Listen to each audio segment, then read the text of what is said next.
Ladies and gentlemen, welcome to... This food. Sorry. No, what do you mean? Keep going. No, I forgot the name of the show. I forgot the name of the show. Film Hustlers. Ladies and gentlemen, welcome to Film Hustlers. I want to talk about something here just to open the show. Tell us, Roberts. Roberts cares. I want to say that it doesn't matter if you're in show business, if you want to open a taco stand, if you want to sell oranges on the corner, if you want to sell paletas, it doesn't matter what you want to do. We're in this universe of people that all want to do well and make money and treat their families and girlfriends well and get their kids through college and buy cars and have nice dinners, vacations, have nice things, right? Yeah. So every last one of us humans are on, we're all in a video game playing, different levels of the video game. Sometimes it's easy. Sometimes you like to stay there, play that game your whole life. But if you're out there and you want to build a business, you want to do something special, you get hired to, run a startup, or you're hired to create content, or they hire you to write a script, or whatever it is. Go for the most unconventional idea that you can come up with. Try your best to do something different. Trust yourself in your originality. Because what's the worst that can happen? Oh, that was a bad idea, I got fired. Or, hey, that was a great idea and it changed everything. Right? Because one thing I have learned is that when you go into a meeting with an executive that's listening to pitch after pitch after pitch after pitch, what do you think the determining factor in you selling your project is going to be? High concept. Well, it's going to be high. It's not going to necessarily be high concept. I like that though, but it won't be high concept. What it will be that if you're able to open the eyes of that executive by giving them something that's unique, different, and that they can pitch to their bosses, so that their bosses go like, that's why we're paying you $1 million a year, because you came in here and brought me Tootie's idea, and that's awesome. And I haven't heard anything like it, and let's do that. And you could see it in someone's eyes. When you pitch them something and they're into it, you could see it like their eyes light up and they listen, as opposed to when you're pitching something and then they go to their phone. Yeah. Or they're like, I really like that idea, and I'm going to go tell my boss about this, because I think you're really onto something unique, something different, something that could really, create some buzz, Yeah. So I think my main goal for today is to, you could be afraid of stuff, you could be nervous about things, but be creative, be different, be unique. Trust yourself with new ideas, with stuff that's different. Don't argue with people about why they don't like what you're pitching. Yeah. Don't argue with people about why you wrote something and it's because you're missing it because it's supposed to be like, that doesn't matter. Once you lost them, you lost them. Yeah. If you don't get them, it's because you're at fault, not because they didn't hear it right. Also, too, Roberts, you brought up a good point last week when you said you could hear certain people's voices in a script. So when you're telling Carla that, and that makes sense, you know what I mean? Like, so don't always give the same people your stuff to read, because especially if they're your friend, because they know you, they know your voice, and they're like, oh no, you know what I mean? Yeah. Instantly they're going to be, they're not, I don't want to say they're not going to be into it, but give it to other people who don't know you as well, and let them read it and let them judge what they think or listen to what they think. You know what I'm saying? Yeah. I mean, I agree with that. And I think, we're in a business that is remarkably creative, and there's so many people that you need to play with to do a project. It's not, there's a lot of ego in our business, and No. and and I'll say this, it's not the script all the time, right? It's not the actor all the time. It's not the director all the time, although those are powerful things that I just said, right? Script, actor, director, those are powerful mediums, right?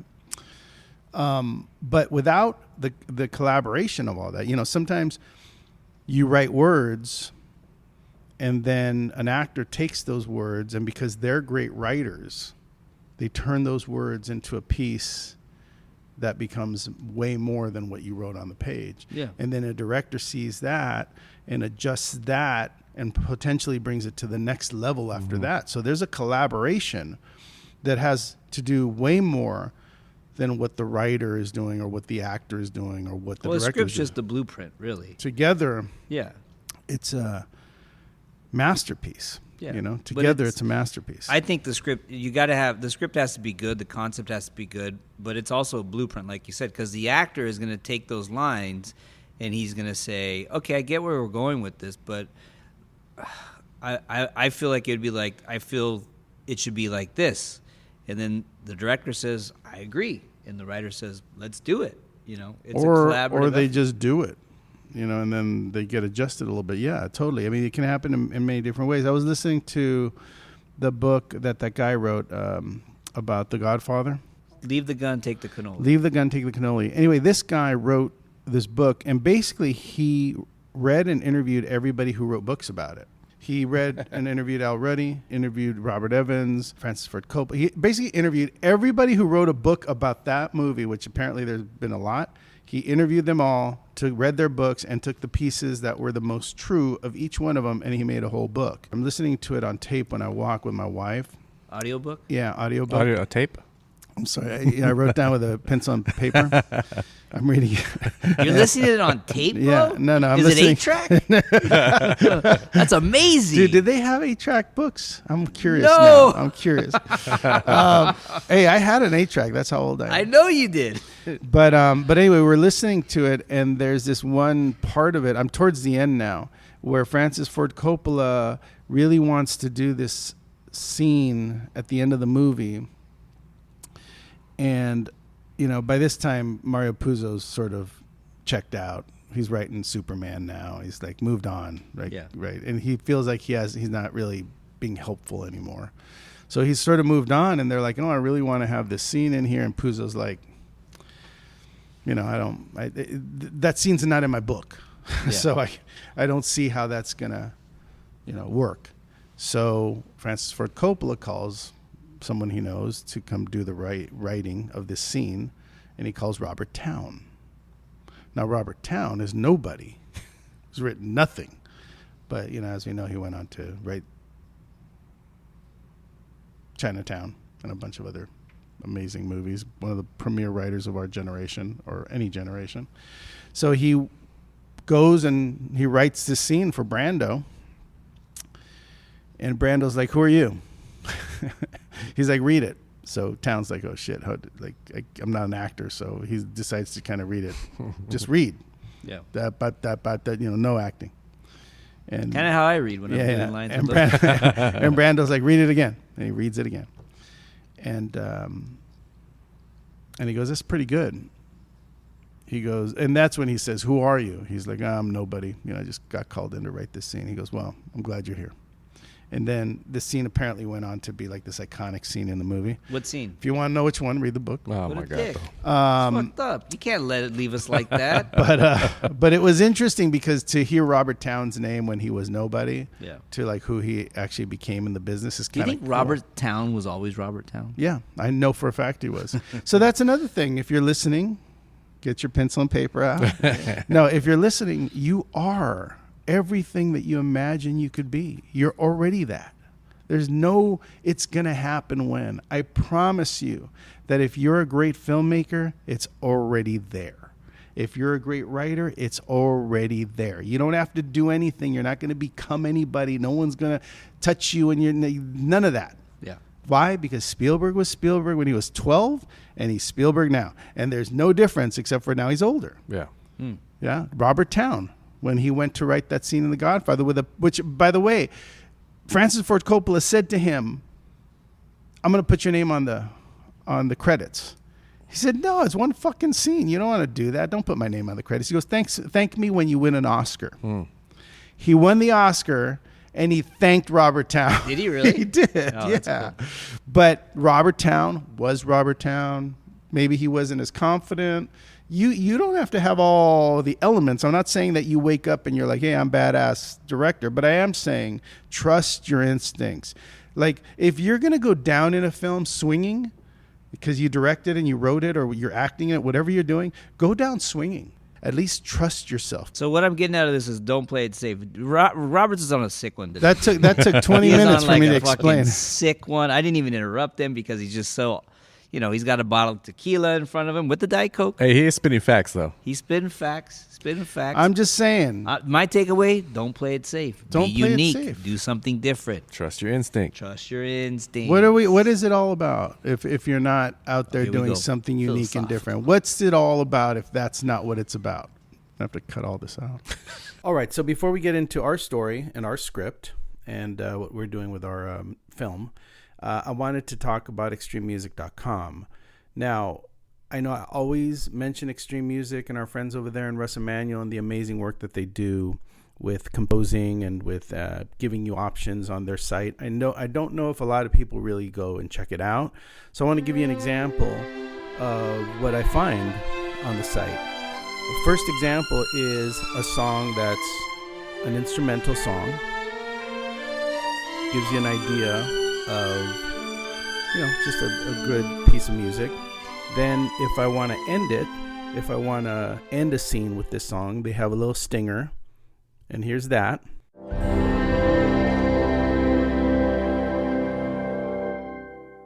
Okay, so that's a little stinger that ends your scene if you want to finish it off like that. So if you need a finale, you have so many choices. It's the same song. It gives you an ending if you want it, like out to commercial kind of thing, or into a next scene kind of thing. Go in if you want just an instrumental, there's an instrumental, and there's all kinds of other choices. So it's just one example of how great extrememusic.com is. They give you options within the music that you're listening to so that you can use it. So there's not all this extra work you have to do. Anyway, extrememusic.com for all your stuff. Check it out. All right, so let's get into what's the name of our movie. Oh, you didn't like it. I didn't like the name that we came up with, but Let's I talk think there's about a it. better Well, one. yeah. Let's talk What about was? we're Let me gonna see. name What it. was Dying to Know? Yeah, it feels like a TV show, like a comedy. Everything I do is TV. Remember, you said I fucking wrote Law and Order, and now I'm like an episode of Law Yeah, and but Order. we're gonna turn that Dying Law to and Order Know. into the Unforgiven, which is pretty cool. Okay. All right, so let's not worry about the name. It's untitled. Yeah. It's untitled currently, but I think we were talking about the character being. Well, A we got hitman. we got an actor, right? We have an actor that we're developing with. We could say it's Emilio Rivera. We talked to him. There's no commitments. He Right. hasn't signed anywhere, but we talked to him. He loved the idea. You pitched him. Yeah, we had a creative conversation about the character and about the idea, and he really liked the idea, and he thought it was very, very unique and interesting, and he'd want to play that character if we can develop it properly. So, Because we really don't, because he's known for being kind of already like a gangster, a biker. We need to do something that's unique and different for him to get excited about, right? yeah, well, because actors don't want to keep playing the same characters over exactly. and over. Yeah. So, I'm dealing with anxiety, as you guys know, all fucked up. No, but I've been researching it, and humming and singing is supposed to be something that's really good for it because it stimulates something called the true. vagus nerve. It's true. It's not Vegas Go Gamble. Roberts. Not Vegas Roberts? No, it's not Vegas Roberts. It's like, and I do it, and it actually helps. Yeah. Yeah, and so and it's kind of fun because then my kids see me singing, and they start singing, and next thing you know, it's jingle bells, jingle bells. I saw that video. That's funny. Is it? No, you're like, it's not Jingle Bells. Oh, we were doing the LAMC. What- My daughter, that's what we were fucking chanting, dale, dale, dale, black and gold. All excited. I look over, my daughter goes, jingle bells, jingle bells. I go, no, it's not jingle bells. By the way, great scene. Yeah. Great scene. Great scene. If you could redo that scene, that'd be a funny scene. Yes, you can't redo that. That's life. But no, I came up with some good ideas. Like you said, I like the OCD angle. He's very much a minimalist. Like when we see his place, he's kind of like Davey, you were saying, like Leon. Yeah, Leon on Professional. Yep. Let's have him be very OCD, like he has to touch things 3 times or he has to open Yeah. the refrigerator door 3 times, something like that. Because then when he goes to kill the other guy in the movie, then those things can come into play there that he can notice, right? Yep. So I think that blueprint's pretty clear. One thing we were talking about, and I did mention this to Emilio, talked a little bit about the idea of connecting the fact that he has to go kill basically a legend, right? Yeah. He became an informant, but he was still a legend before that, and potentially this character, was inspired by him his whole life. Yep. So he's got to now go kill him. But it would be interesting if Emilio's character, part of his setup is that he goes and maybe his father dies. They could be estranged. There could be 0 words, but he can go basically close his eyes on the last breath of his life or whatever. Of his dad, not the boss's dad, right. but of his dad, him His being own there father. for his dad. And by the way, he can't, part of what we talked about, and this is up to you, but the idea that he can't really get close to anybody, right? He can't have a lot of friends or anything like that. He doesn't have any friends. Right, other because than this the guy is what he works. does. He's religious, he's meticulous, he's got OCD, and he kills people. That's it. Yeah. So when he puts his dad down, he's probably never, hasn't seen him in 10 years maybe, so there was nothing to say. Yeah. Right. So that ends, and that way when he goes to kill this other guy, there's a certain fatherly sort of feeling, that he's feeling about that whole situation, and that's why he gets caught up. Yeah, because it goes against his whole fabric of who he is, because he's a killer, and he gets there and he feels. He actually feels now. Yeah. Because he just put his dad down, and now he's got to do this. I also thought, as I was listening to this book about The Godfather, the killings in The Godfather were all prepared very uniquely. Yeah. There's the guy that dies. I can't remember his name, but the cop. McCluskey gets shot in the throat. McCluskey's death is super unique. You never seen that before. Mo Green's, although it was Mo interesting. Green? Mo Green, was that part 2 where they shoots him in the eye through the glasses? Yes. Yeah. You know what I mean? I do like the McCluskey killing Yeah. because it's really kind of realistic. Yeah, it's a great scene. Yeah. But yeah, if we could do something like that, I don't think it should be extra violent because he's such a technician. But it could be something where, I don't know. It's got to be unique, because even like Reservoir Dogs, remember when he cuts off his ear? How great was that fucking scene? Well, yeah, but that scene, is it great because of the cutting off of the ear, or is it great because of the music he plays and because of the scenario? And then he puts, hey, can you hear this? Remember, hey, can you hear me? Yeah, it was the best ever, man. He was the best. But what if he kills someone? Like, I was just thinking, like, something I've never seen before, which could potentially, you'd have to do a little research as the writer, but like maybe he's so meticulous and clean that he doesn't want like to shoot him to where he bleeds out, like right there on the floor or wherever they're at. So there's got to be some way that he can shoot him and put him down somewhere where he doesn't bleed. Well, everywhere. It's funny you say that, because I don't know if you're familiar with Roy DeMeo in the Gemini Lounge. Oh my God, don't kill me, don't kill me, don't kill me. And he's like, yeah, hang on to this for a second. He puts a fucking towel around his head or something. No, they used to do that. That's really? a true story. They would shoot people. They would bring him up to this apartment, and they would shoot the guy in the head, but he had 2 guys behind him. Like it was a setup, and they were all in their underwear. And then they would wrap a towel, shoot him in the head, wrap the towel so they wouldn't bleed out, take a knife, stick it in their heart to stop the blood from pumping, and then they would take the body into the bathtub, disrobe it, dismember it, chop it up, because he was a butcher, and then get rid of the body. But that's what they would do, so they wouldn't make a mess. Shoot him in the head, wrap a towel around, and then stick a knife in the heart so the heart stops pumping. I really blood. like that. I wonder if. See, I'm too technical, but I think it would be kind of cool if we did something like that. Yeah. Like, you wouldn't have to explain that, right? That would make sense. That you've got to stop the heart so that it doesn't pump blood and then stop bleeding a little bit. Yeah. I mean, the bullet in the heart stops the blood from pumping too. That's great. That's what. Well, but I like the physical movement of actually. Well, yeah, because it's more personal. Yeah. Shooting somebody isn't as personal as stabbing them. Yeah. Because you got to watch them die when you stab them. That's crazy. When you get, because I always thought it'd be interesting to get murdered like that, because Jesus. because if you think about it, like when you get pulled over, I don't know if you guys have, I'm Mexican, so I've been pulled over, and I've also been put in a car, and questioned and handcuffed. But and what all did that. you do, Robert? For no reason. For no reason. Oh, for no reason? No. But I was thinking, like, a lot of times when those types of things happen, and you're conversing, you're trying to be calm, and you're conversing with the person who's putting handcuffs on you. Yeah. And you're trying to be cool because you've never been in this situation before.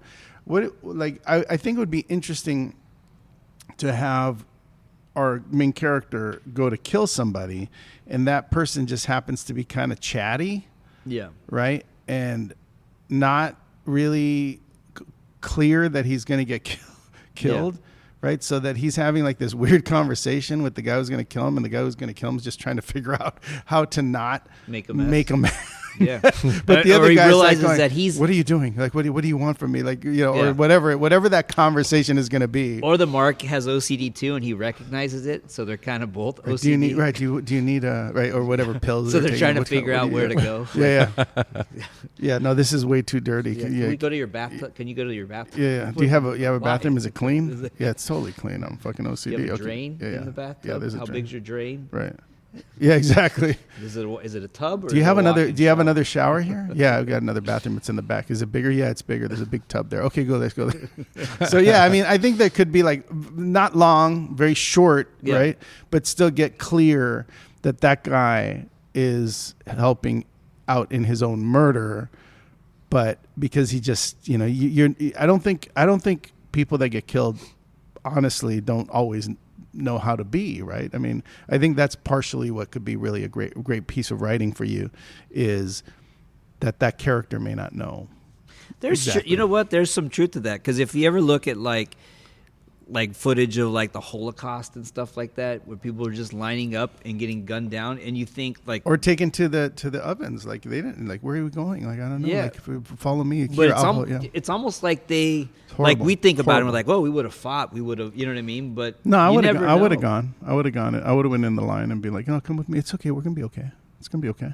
Yeah. Like, I'm all naked. Well, they weren't thinking back then, anyways. They didn't have no nutrition, no sugar in the brain. You know what I mean? So Yeah. It was Well, just no, I'm yes, in when they're going to the incinerators and shit. But I'm talking about when they lined people up in the ghettos. Oh, yeah, and they yeah, just yeah, would yeah. gun them down, Right, and they right. knew it. Right, you know right. what I mean? Because they've been doing it, and you think like, fuck, why didn't these people? But you're right. Like, it's almost like a fist fight. Like, before you get in a fist fight, you get that feeling like.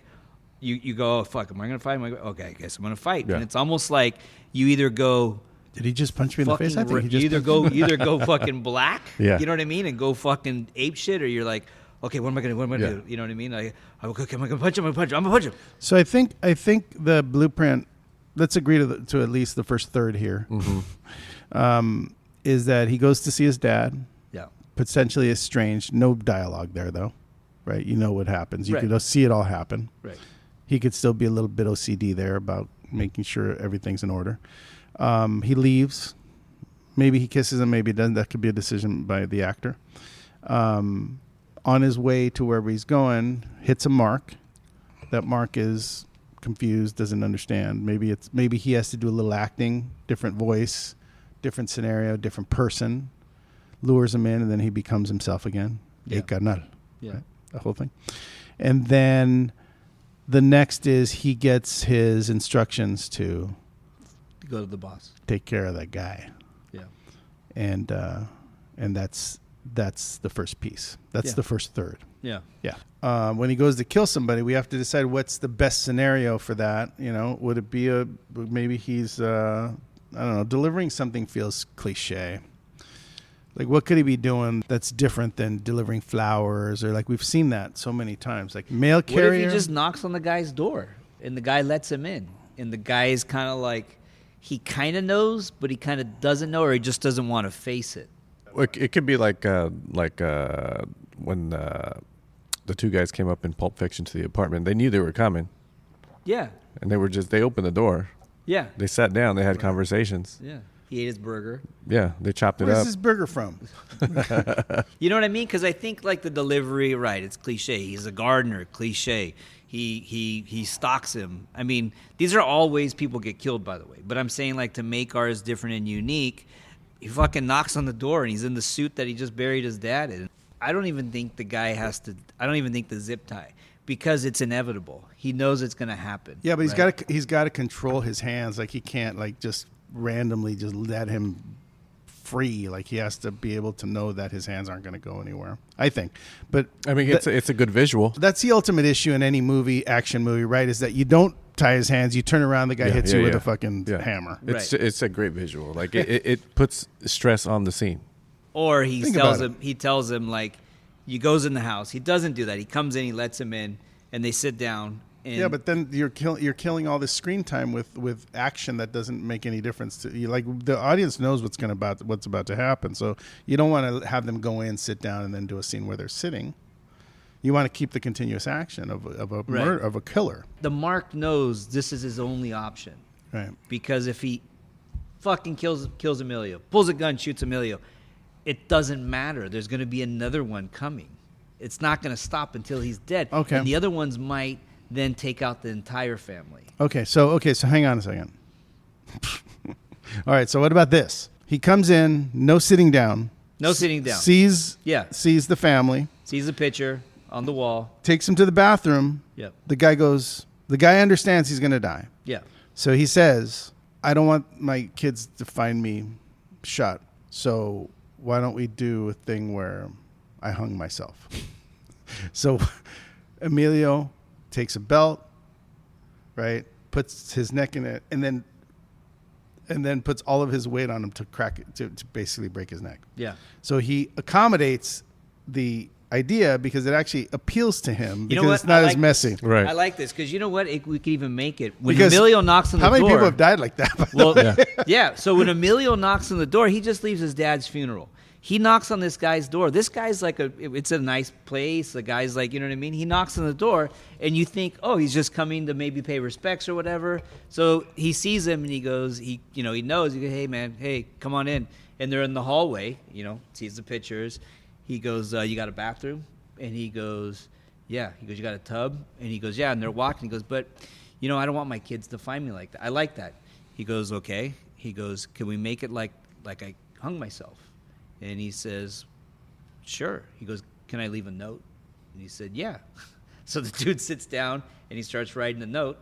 And then, Emilio sets it all up while he's writing the note. Yeah. So you could see all of it. Yeah, with that'd be kinda cool. with his hands like this. Yeah, that'd be kind of fucking cool. That'd Yeah. be cool. Okay, cool. I love that. yeah. So that's a third of the short, Yeah. right? So that all has to happen really fast. And then but- Emilio feels good because guess what? He prays every day. He's very religious, and he didn't have to take a life. The guy, he has to pray though when he kills him, though, right? Yeah. Yeah. Yeah. But I love, by the way, I love the setup of this because also it And shows. visually, you see the guy hanging, and then Emilio gets down. Yeah, and prays. He goes down and he starts praying under the But dead not body. not like this, bro. Not like this. Like this. Yeah. Oh, like this? Stupid.